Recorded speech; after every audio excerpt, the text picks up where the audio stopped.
Hi everyone. I want to show you my leather knives that I've been working with for many years. Well, maybe this will help someone choose their first knife or knives for leatherworking.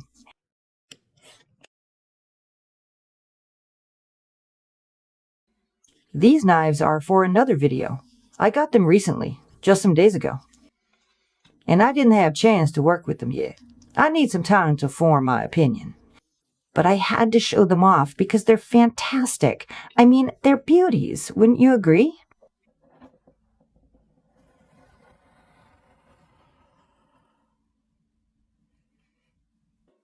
I work with segmented blade knives. Some call them utility knives. Some call them craft knives. And the first knife, which I wouldn't advise to anyone, is a knife from hardware stores.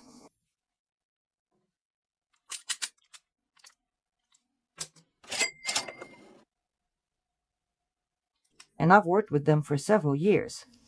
It's just that when I started, and that was a long time ago, there weren't knives like these in our country.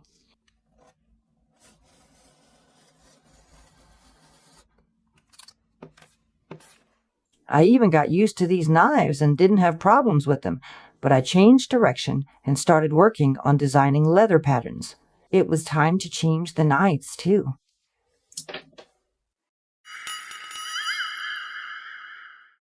I was choosing between TAJIMA and Olfa knives, and in the end I bought TAJIMA, a whole 4 knives,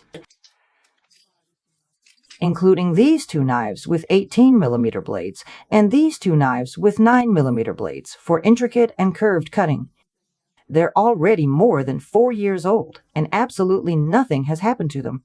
Well, except for the absence of these end caps here. I believe that manufacturers of such knives with end caps should pay serious attention to this. They should make the end caps less attractive to furry little thieves. You stole it. I know it was you.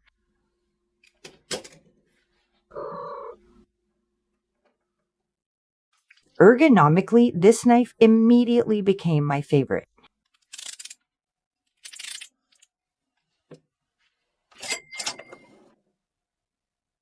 It's covered with this coating, very pleasant to the touch. It's partially covered, but still good plastic, and the point isn't the coating, but the thickness of the knife itself.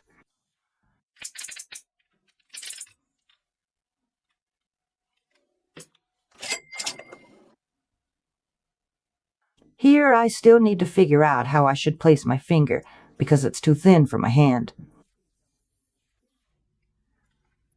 This one fits my hand perfectly and works without any problems, letting me get the job done easier.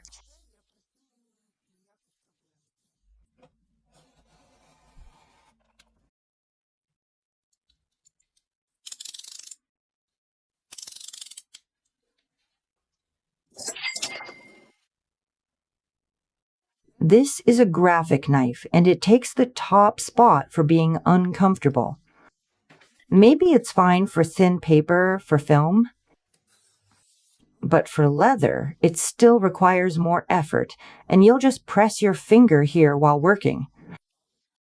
It's uncomfortable to hold because of its shape.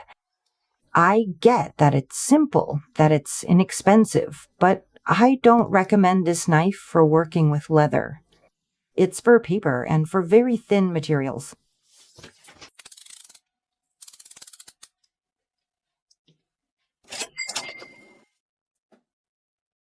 And this one fits in your hand like a glove. You know, like they made it just for me. It's the same series, so it's no surprise that these 2 knives are now my favorites. But you gotta understand that ergonomics are a very individual thing. Everyone's hands are different. And this knife might just be the one for you.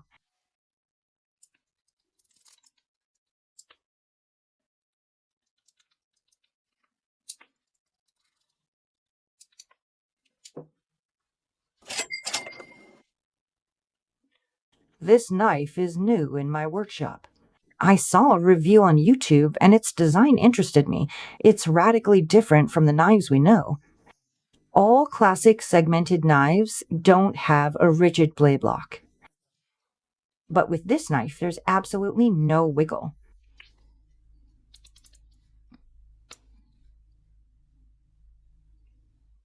Honestly, that wiggle didn't bother me much. I've worked with worse knives.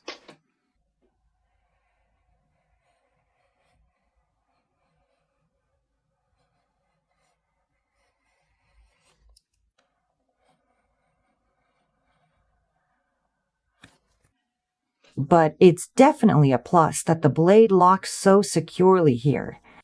But what I liked even more was this simple blade replacement. Check it out. What? Still gotta get it in now. Whoop.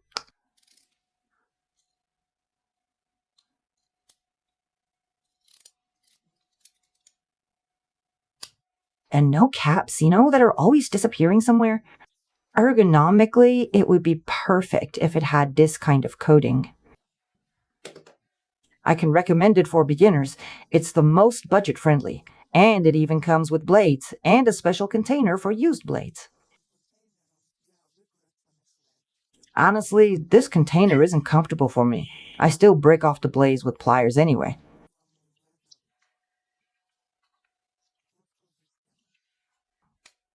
Well, I don't know. For some reason, it's just not convenient for me. Maybe I just have clumsy hands. It's easier for me to just snap it off quickly like this, and we'll toss it in the container.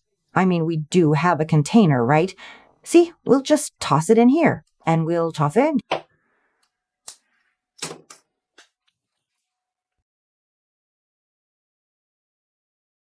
I'll say a few words about the blades, and in the next video, I'll make them battle. I want to know which one cuts longer, cuts better. Subscribe for watching new videos. 18mm blades are the most standard, with a standard 60-degree angle. For leather, I specifically use TAJIMA blades. Well, I like them. I in principle like TAJIMA, so that's why I use their blades. But 9mm blades can have two different angles. I no longer use the standard 60-degree one. And 30 degrees. You see, it's quite sharp. On all my knives, if you've noticed, I use these kinds of blades. Because with a 30-degree angle, you can cut much more precisely, whatever you want and however you want. Of course, they're not all powerful, so in some cases, we make a strategic move and just keep cutting calmly.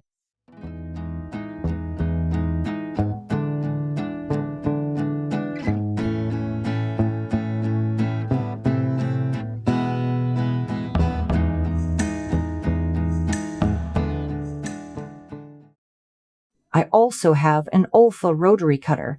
I've had it for a long time, but I forgot about it because I don't use it. I only remembered it when I started filming this video. It cuts soft, elastic leather wonderfully because it doesn't drag it along. A rotary cutter is for cutting evenly and straight. Well, I don't have any problems cutting evenly and straight with a regular knife. So the rotary cutter ended up in my back drawer. It did not work for me. I know people who work with these kinds of knives. They really like them. I'm just not one of them. I'm curious, what knives do you use? Which ones do you find convenient? My question is focused on segmented knives, because the fixed blade saddler's knives are a bit of a different story. I'm really eager to hear if there are perhaps even more convenient, innovative, or just plain cooler knives out there. I'll leave names of the knives and blades in the video description. No links, but you can buy them in many stores. This isn't an advertisement. I bought absolutely all these knives and blades with my own money at different periods of time. If this video helps someone choose a knife for leatherworking, I'll be happy. Please like this video. Thanks for watching. See you next time.